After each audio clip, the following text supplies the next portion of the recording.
आतिश विशाम, book 1, part 30। क्या नाम बताया था तुमने? शाइवान? मैंने पूछा। हाँ, बड़ी खूबसूरत सी लड़की है। बात कुछ समझ में नहीं आई। भिक्षु तो आमतौर पर खानकाहों में ही रहते हैं। अगर उसे अबतर हालत में कोई औरत सड़क पर पड़ी हुई मिल भी गई थी तो वो उसे किसी सरकारी अस्पताल में पहुंचा देता, लेकिन फ्लैट में? तुम यहाँ के भिक्षुओं को नहीं जानते। ये लोग तो हमारे मंदिरों के पुजारियों से भी 4 हाथ आगे हैं। बाज लोग तो महज इसलिए भिक्षुओं का लिबादा ओढ़े हुए हैं कि उनसे कोई पूछगछ ना की जाए। ऐसे भिक्षु करोड़पति होते हैं। वो नाजायज जराये से दौलत समेटते हैं और ऐसे ऐसे गैर कानूनी धंधे करते हैं जिनके बारे में सुनकर हम जैसे लोगों की गर्दन शर्म से झुक जाती है। मेरा ख्याल है थाई ने तुम्हें कोई ना कोई कहानी ऐसी जरूर सुनाई होगी। कहानी सुनाने की क्या जरूरत है, ये खुद अपनी आंखों से देख चुका है। शूफांग को तुम भूले तो नहीं होगे, जिसने हमें पहाड़ वाले कॉटेज से अगवा करवाया था? वो भी तो एक भिक्षु था। मैं उसे कैसे भूल सकता हूँ। बहरहाल तुम कुछ बता रही थी। वैसे शाइवान के नाम से एक चेहरा मेरे जहन में उभर रहा है। पहले तुम अपनी बात पूरी करो, फिर मैं बताऊंगा। मैंने शाइवान का मुआयना किया तो इंकिशाफ हुआ कि वो माँ बनने वाली है और उसके साथ ही वो हीरोइन की आदी भी है। मैंने थंगचू नामी उस भिक्षु को बताया कि मैं उसका इलाज नहीं कर सकती, वो उसे सरकारी अस्पताल ले जाए। मैं उछल पड़ा। शाइवान और फिर यह नाम थंगचू। मैंने जानकी से उसका हुलिया पूछा तो मेरे दिमाग में धमाके से होने लगे। मुझे यकीन हो गया कि थंगचू वही भिक्षु था जो जंगल वाले कैंप में मेरा हरीफ था और जिसे मैंने महाराज की मौजूदगी में एक मुकाबले में जबरदस्त शिकस्त दी थी और उसने अपनी शिकस्त का बदला लेने के लिए थाईवान को हीरोइन का आदी बना दिया था। मैंने थाई की तरफ देखा। उसके चेहरे के तासुरात भी बदल गए थे। ये वही शैतान है, वो चीख उठी। और शाइवान नामी ये लड़की भी वही है जो मुझे एक नाइट क्लब में मिली थी और एक मकान में ले आई थी जहां मुझे और उसे जिंदा जलाने की कोशिश की गई थी। लेकिन वो तो कांग की तहवील में थी जिसे परशा सांग रोड के बंगले में छोड़ दिया गया था। वो चीफांग और टाइगर के खौफ से वहां से जाना नहीं चाहती थी। लेकिन मैं खामोश होकर थाईवान की तरफ देखने लगा। लेकिन शाइवान वहां से निकली कैसे? थंगचू के हाथ कैसे लग गई, वो भी इस हालत में? के मैंने एक बार फिर खामोश होकर जानकी की तरफ देखा। क्या तुम्हें यकीन है कि तुम्हारे गिर्द कोई जाल नहीं बुना जा रहा? थंगचू बहुत खतरनाक आदमी है। मुझसे अपनी इबरतनाक शिकस्त का बदला लेने के लिए उसने थाई को हीरोइन का आदी बनाकर मौत के घाट उतारने की कोशिश की थी।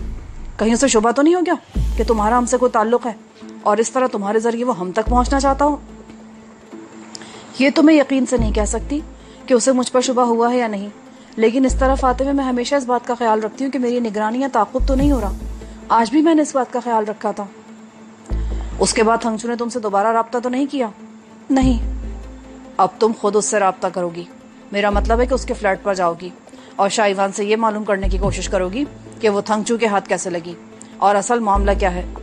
ठीक है, मैं कल वहां जाऊंगी, जानकी ने जवाब दिया।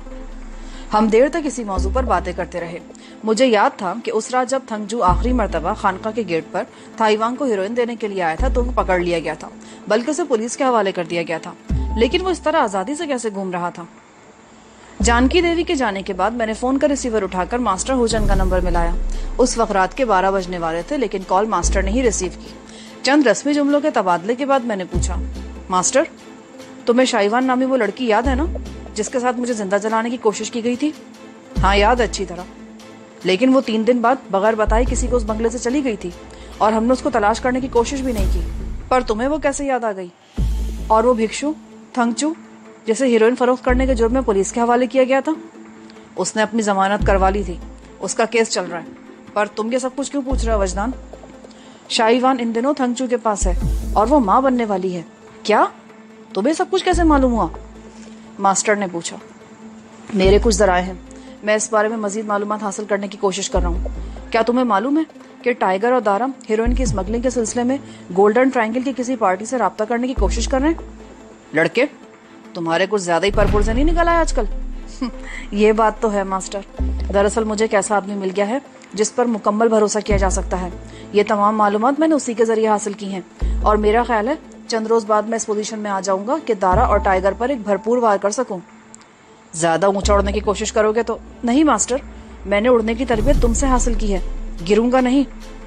मुझे खुशी है कि तुम्हारे अंदर इतनी खुद एतमादी पैदा हो चुकी है। बहरहाल अपना ख्याल रखना, महाराज तुम्हारे लिए बहुत फिक्रमंद है। मैं चंद रोज बाद महाराज के पास आऊंगा, मैंने कहा और चंद रस्मी जुमलों के तबादले के बाद फोन बंद कर दिया। और फिर 2 दिन बाद मुझे प्रसाद से भी रिपोर्ट मिल गई। उसने उन तीनों आदमियों के नाम मालूम कर लिए थे जो सिंगापुर में दारा की सरबराही में कायम होने वाले रैकेट के ओहदेदार थे। न सिर्फ नाम बल्कि उनके सिंगापुर के फोन नंबर भी मालूम हो गए थे। प्रसाद ये रिपोर्ट देने के लिए खुद आया था। खैरियत है? पामिला ने तुम्हें सब कुछ इतनी आसानी से कैसे बता दिया? मैंने तुम्हें बताया था ना बॉस कि दारा जब बैंकॉक आया था तो सबसे पहले उसकी मुलाकात पामिला से हुई थी और चंद रोज वो उसके घर भी रहा था। पामिला उसे अपनी मिल्कियत समझ बैठी थी, लेकिन अब उसे अपने हाथों से निकलते देखकर उसकी सोच का रुख बदल गया है। उसकी बातों से मैंने अंदाजा लगाया है कि वो उससे इंतकाम लेने का मंसूबा बना रही है। उसे मुझ पर शुबा हो गया है कि मैं दारा और टाइगर की किसी मुखालिफ पार्टी से ताल्लुक रखता हूँ। शायद वो अपने इस मंसूबे में मुझे इस्तेमाल करना चाहती है, इसीलिए आहिस्ता आहिस्ता सब कुछ उगलती जा रही है। ठीक है, लेकिन उसे तुम पर शुबा नहीं होना चाहिए कि तुम्हारी हकीकत क्या है। रामन प्रसाद की जुबान खुलवाना आसान नहीं है बॉस। क्या तुम मुझे पामिला से मिलवा सकते हो? क्या? प्रसाद ने चौंक कर मेरी तरफ देखा। ताइवांग भी मुझे घूरने लगी। मिस थाई, बहुत आराम हो चुका। मेरे इस आराम से फायदा उठाकर दारा और टाइगर बहुत आगे निकल गए हैं। आजकल कामयाबी उसको मिलती है जो वक्त के साथ चलता है, मगर हम थोड़ा पीछे रह गए हैं। अब हमें थोड़ी तेजी दिखानी होगी ताकि उनके बढ़ते हुए कदम रोके जा सकें। अगर सिंगापुर में उनके रैकेट ने काम करना शुरू कर दिया और गोल्डन ट्रायंगल में भी ये लोग अपना रैकेट बनाने में कामयाब हो गए तो फिर इन्हें रोकना बहुत मुश्किल हो जाएगा। ये हमारे लिए बेहतरीन मौका है और मैं समझता हूँ कि यह हमारी खुशकिस्मती है जो पामिला जैसी अंदर की औरत दानिस्ता या नादानिस्ता तौर पर हमें मालूमात फराहम कर रही है। अगर हमने ये मौका खो दिया तो शायद फिर ऐसा चांस दोबारा न मिल सके। पर तुम्हारी तबीयत ठीक नहीं है, तुम भागदौड़ नहीं कर सकोगे।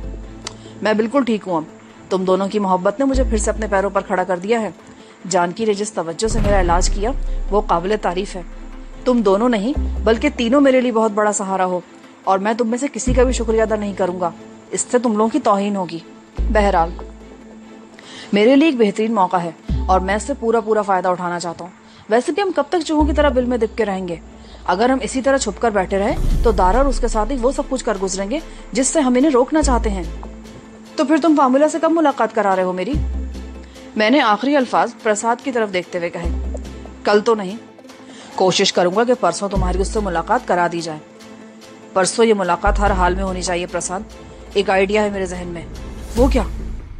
परसों रात 10 बजे तुम पामिला को लेकर सोरावांग रोड पर वाक़ इंडियन रेस्टोरेंट पहुंच जाओ। ये रेस्टोरेंट होटल मनोहरा के सामने वाक़ है। हम भी वहां आ जाएंगे और तुम ये जाहिर करोगे कि हमारी तुम्हारी मुलाकात इत्तेफाकिया हुई है। थाईवांग तुम्हारे शहर की रहने वाली है और वहां तुम लोग एक दूसरे से मिलते रहते थे। हम अपने असली हुलियों में होंगे। क्या खुदकुशी करने का इरादा है क्या? थाईवांग ने चौंक कर कहा। नहीं, मैं दारा और उसके साथियों को यह तासुर देना चाहता हूँ कि अब मेरे दिल में कोई डर खौफ नहीं रहा। डरने की जरूरत नहीं है थाई। हमारे इस तरह सामने आ जाने से वो कुछ न कुछ असर तो लेंगे। वैसे भी हम सारी जिंदगी अपने असली चेहरे तो नहीं छुपा सकते। बॉस ठीक कहता है। अब मैं चलता हूँ। परसों रात इंडियन रेस्टोरेंट में मुलाकात होगी 10 बजे। प्रसाद चला गया। थाई मेरे सामने कुछ कहे बगैर मेरे चेहरे को तकती रही। उसके चेहरे पर उस वक्त कुछ अजीब से तासुरात थे। क्या बात है थाई, मुझे इस तरह क्यों देख रही हो? कुछ नहीं। सिंगापुर का कोई फोन नंबर मालूम है तुम्हें? कोई भी? इस मैगजीन में सिंगापुर के कई होटलों के नंबर मौजूद है, पर तुम करना क्या चाहते हो? थाई ने मेज पर रखे मैगजीन की तरफ इशारा किया। मैंने वो मैगजीन उठा लिया। एक होटल उसी इलाके में था जहां हमारी रिहाइश हुआ करती थी।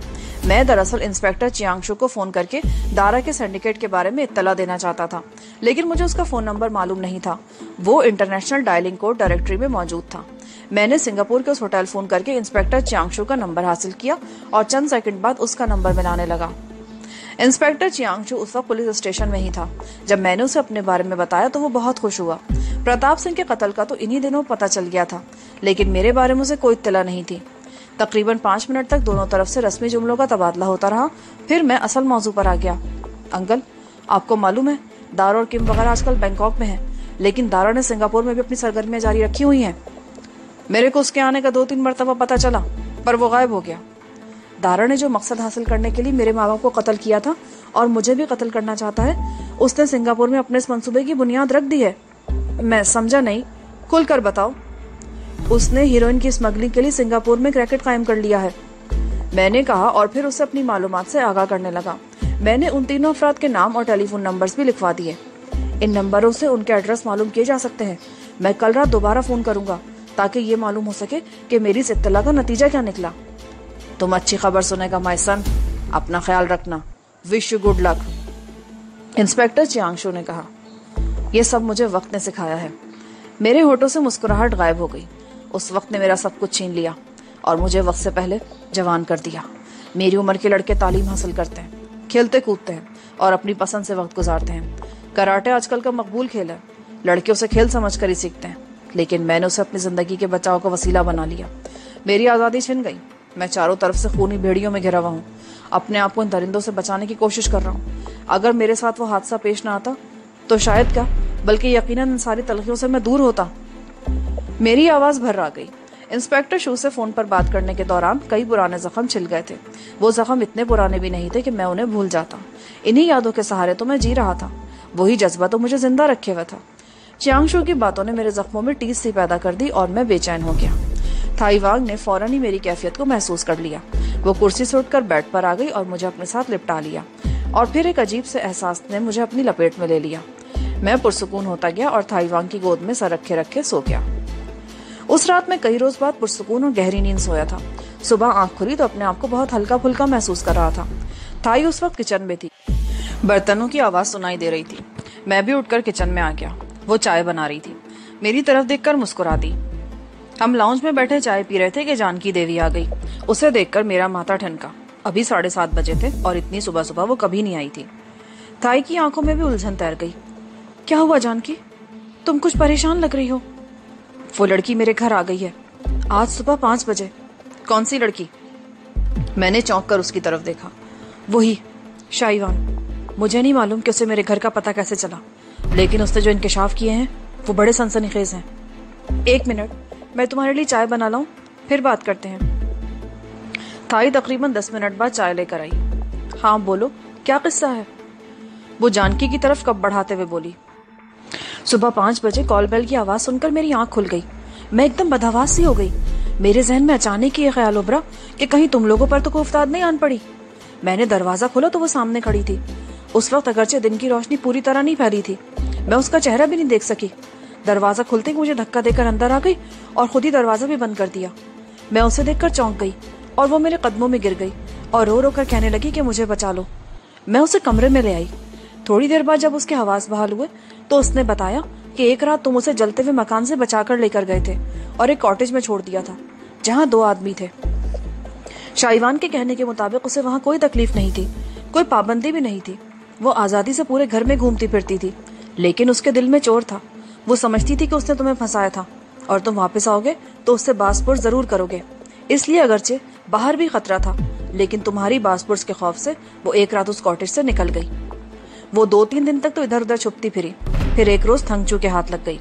थंगचू को भी किसी तरह पता चल चुका था कि तुम उसे जलते हुए मकान से निकाल कर ले गए थे और उसका ख्याल था कि तुमने ही उसे पनाह दे रखी थी। वो उसे बहला फुसला कर अपने साथ ले गया और शहर के एक मकान में छुपाए रखा।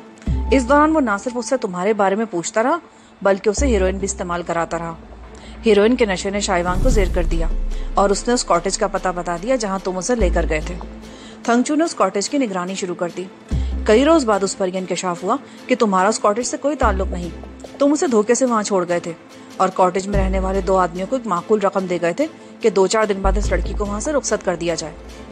थंगचू ने शाइवान को अजियतें देना शुरू कर दी। हीरोइन की एक वक्त की खुराक रोक लेना ही उसके लिए सबसे बड़ी अजियत थी। वो उसके साथ मारपीट भी करता था। दरअसल वो हर कीमत पर तुम्हारा पता मालूम करना चाहता था। अंडरवर्ल्ड में दारा और टाइगर का ये ऐलान गर्दिश कर रहा है कि जो शख्स तुम्हें उनके हवाले कर देगा उसे 1 मिलियन भात का इनाम दिया जाएगा। इसीलिए वह हर सूरत में तुम्हारा पता मालूम करना चाहता था कि तुम्हें पकड़कर उनके हवाले कर दे। इस तरह उसे इनाम भी मिल जाएगा और उसका इंतकाम भी पूरा हो जाएगा। और फिर ना जाने उसे किस तरह यह शुबह हो गया कि मेरा तुमसे कोई ताल्लुक है। शाइवान जितने दिन भी थंगचू की कैद में रही, वो रोजाना उस पर मुजरिमाना हमले करता रहा और बिलाखिर जब उसे यकीन हो गया कि वो तुम्हारे बारे में कुछ नहीं जानती, तो थंगचू ने उसे कत्ल कर देने का फैसला कर लिया। लेकिन उसी रोज उसके जहन में इस शक ने सर उभारा और उसके शैतानी जहन में वो तरकीब आ गई। उसे पता था कि शाइवान के पेट में उसका गुनाह पल रहा है और वो उसे अपने मंसूबे के तहत फ्लैट में ले आया और पड़ोसियों को भी वही कहानी सुनाई जो उसने मुझे सुनाई थी। यानी वो शाइवान को बेसहारा समझकर इंसानी हमदर्दी के तहत उठाकर लाया था। उसने शाइवान को धमकी दी कि अगर उसने जुबान से एक लफ्ज भी निकाला तो उसे मार दिया जाएगा। पहले रोज ही शाई की हालत देखकर मैंने उसका इलाज करने से इनकार कर दिया था। कल रात थंगचू फिर मेरे क्लिनिक पर पहुंच गया और मुझे शाई के इलाज के लिए एक भारी रकम की पेशकश की। दरअसल वो उसके इलाज के बहाने मुझे किसी चक्कर में फंसाना चाहता था ताकि मुझसे तुम्हारे बारे में कुछ उगलवा सके। गुज़िश्ता रात 11 बजे मैं उसके घर पर थी। मुझे चूंकि तुमसे शाइवान के बारे में मालूम हो चुका था, इसलिए मैंने थंगचू को एक इंजेक्शन लेने के बहाने फ्लैट से बाहर भेज दिया। और इससे पहले कि उसके जाने के बाद मैं शाइवान से कुछ पूछती, उसने मुझे मेरे नाम से मुखातिब करते हुए बताया कि थंगचू मुझे किसी चक्कर में फंसाकर ब्लैकमेल करना चाहता है। उसके बाद मैंने उससे कोई बात नहीं की और सुबह 5 बजे वो मेरे घर पहुंच गई। उसने मुझे सारी कहानी सुनाई है। उसे यकीन है कि अब वो थंगचू के हाथ लगी तो वो उसे मार डालेगा। मैं नहीं जानती कि उसे मेरे घर का पता कैसे चला, और ये बात भी मेरी समझ में नहीं आ रही कि अब मैं उसका क्या करूं। उसे घर में भी नहीं रखा जा सकता और यहाँ भी नहीं ला सकती मैं। वो हीरोइन की आदी है। ऐसे लोगों का जब नशा टूटता है तो वो अपने आप को नोचने लगते हैं, चीखने चिल्लाने लगते हैं। घर में उसकी मौजूदगी को राज में नहीं रखा जा सकता। इस वक्त वो किस हालत में है? मैंने उसे विलियम 5 का इंजेक्शन लगा दिया था। वो कम से कम 5-6 घंटे तो सोई रहेगी। मैं और थाई एक दूसरे की तरफ देख रहे थे। मसला वाकई खासा गंभीर था। उसका कोई ना कोई हल तलाश करना जरूरी था, वरना ऐन मुमकिन था कि थंगचू किसी न किसी तरह हमसे जानकी की वाबस्तगी का पता चला ले और ऐसी गड़बड़ शुरू हो जाए जिस पर ना सिर्फ हमारे लिए काबू पाना मुश्किल हो जाए बल्कि नुकसान भी उठाना पड़े।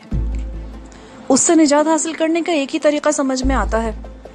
थाईवांग ने बारी बारी हम दोनों की तरफ देखते हुए कहा, अगर तुम दबने की कोशिश करोगी तो थंगचू के शक को तकवीयत मिलेगी।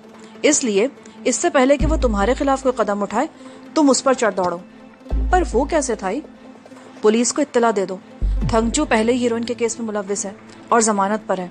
अगर शाइवान भी उसके खिलाफ बयान देगी तो उसके लिए बचना मुश्किल हो जाएगा। थाई की तजवीज माकूल थी, लेकिन अब सोचना यह बाकी था कि उसके बाद क्या होगा। अगर थंगचू पुलिस के हाथ ना लग सका या शाइवान ने उसके खिलाफ बयान ना दिया तो खुद जानकी देवी की जिंदगी खतरे में पड़ जाएगी। हम तीनों सर जोड़कर बैठे सोचते रहे और फिर ये तय पाया कि जानकी देवी पहले शाइवान को मजबूत करे और अगर वो थंगचू के खिलाफ बयान देने पर आमादा हो जाए तो ठीक है, बसूरत दीगर उसे रात की तारीकी में घर से कहीं दूर छोड़ दिया जाए। उसका नशा जब टूटेगा वो चीखेगी, चिल्लाएगी और कोई ना कोई इसके बारे में पुलिस को इत्तला दे ही देगा।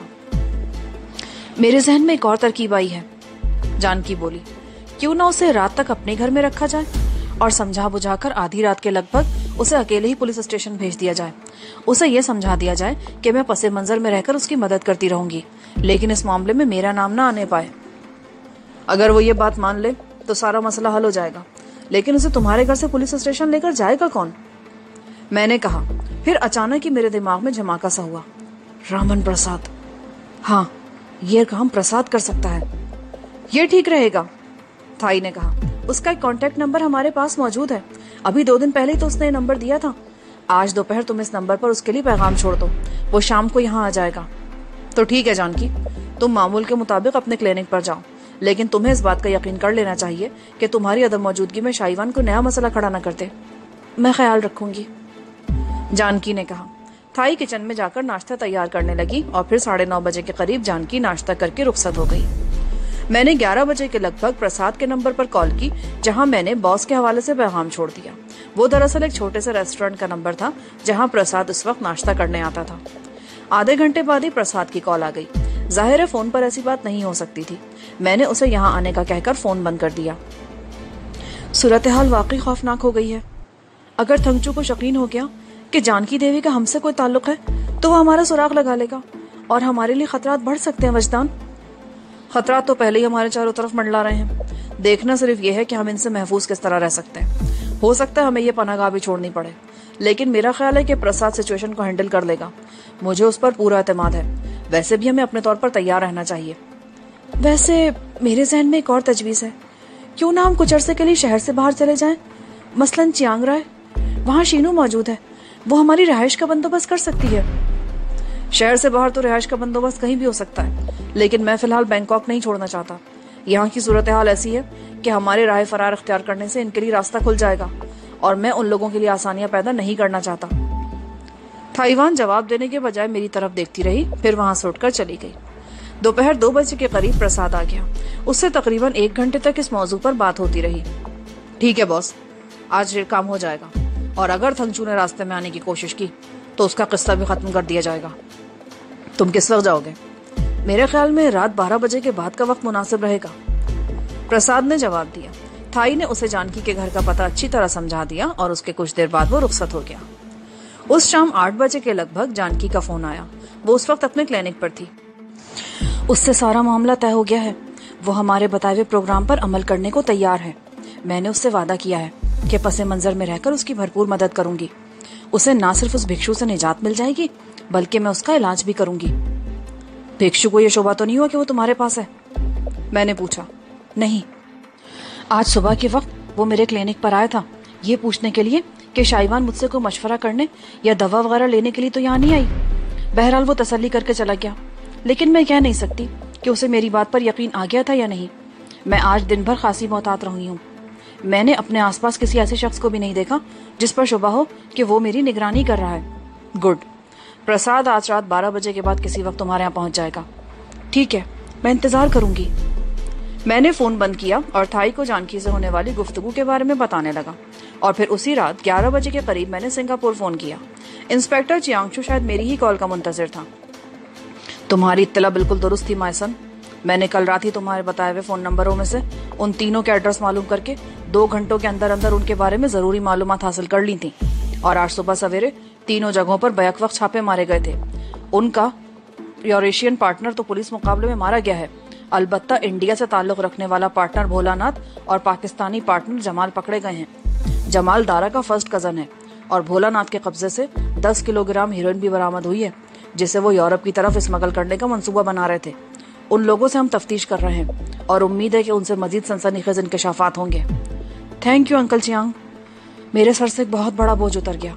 ये दारा के खिलाफ मेरी पहली बड़ी कामयाबी है। अब मैं उसे यहाँ टिकने भी नहीं दूंगा। ये लोग बहुत खतरनाक है मायसन। अपना ख्याल रखना और अपना नंबर भी दो मुझे ताकि मैं कभी तुमसे राब्ता कर लिया करूं। मैंने उसे मास्टर हुचन का नंबर बता दिया। कोई बात हो तो इस नंबर पर पैगाम दे दिया करें। मैं बाद में खुद ही आपसे फोन करके राब्ता कर लूंगा। मैंने कॉल बंद की और थाईवान को बताने लगा कि सिंगापुर में दारा के 3 खास आदमियों में से एक पुलिस के हाथों मारा गया और 2 गिरफ्तार हो गए जिनमें से एक दारा का कजन है। पुलिस ने उनसे भारी मिकदार में हीरोइन भी बरामद की है। दारा को यहाँ इत्तला मिल चुकी होगी। वो तो अपने बाल नोच रहा होगा। मैं उसे अपनी बोटियां नोचने पर मजबूर कर दूंगा। हम देर तक इस मौजू पर बातें करते रहे। 12:30 के करीब जानकी ने फोन पर इत्तला दी कि प्रसाद थोड़ी देर पहले शाइवान को लेकर जा चुका है। अब मुझे शाइवान की तरफ से इत्तला का इंतजार था। 2 बजे के लगभग रामन प्रसाद खुद ही आ गया। उसके चेहरे के तासुरात से अंदाजा लगाने में दुश्वारी पेश न आई कि कोई गड़बड़ हुई है। हाँ, गड़बड़ तो हुई है बॉस। मैंने शाइवान को ले जाने के लिए होटल की पार्किंग लॉट से गाड़ी चुराई थी। मैं शाइवान को सेंट लुइस स्ट्रीट पर वाकई पुलिस स्टेशन ले जाना चाहता था, लेकिन जैसे मैं मैथॉम रोड पर पहुंचा एक कार मेरे पीछे लग गई। मुझे किसी मुमकिन गड़बड़ का अंदाजा लगाने में दुश्वारी पेश नहीं आई थी क्योंकि उस कार की ड्राइविंग सीट पर मैंने एक आदमी को भिक्षुओं जैसे लिबास में देख लिया था और मुझे शुबा हो गया था कि वो थंगचू के सिवा और कोई नहीं हो सकता। मेरा शुबा दुरुस्त निकला। वो थंगचू ही था जो हमारा पीछा कर रहा था। मैंने पुलिस स्टेशन के सामने गाड़ी रोक ली।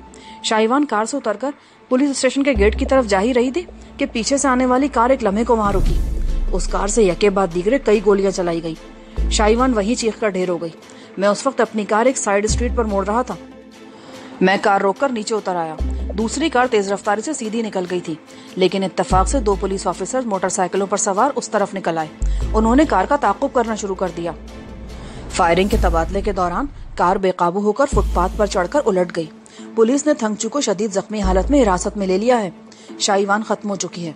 उसे एक गोली सर में लगी थी जिससे फौरी तौर पर उसकी मौत वाक़ई हो गई। मुझे शाइवान की मौत का अफसोस जरूर हुआ, लेकिन उसकी मौत का फायदा यह जरूर हुआ कि जो खतरा हमारी तरफ बढ़ रहा था वो फिलहाल टल गया था। रामन प्रसाद ने वो रात हमारे साथ ही गुजारी थी। सुबह वो नाश्ता करके चला गया और फिर उस रात ठीक 10 बजे मैं और थाई इंडियन रेस्टोरेंट में दाखिल हो रहे थे। थाई के इसरार पर हमने अपने हुलिये किसी हद तक तब्दील कर लिए थे।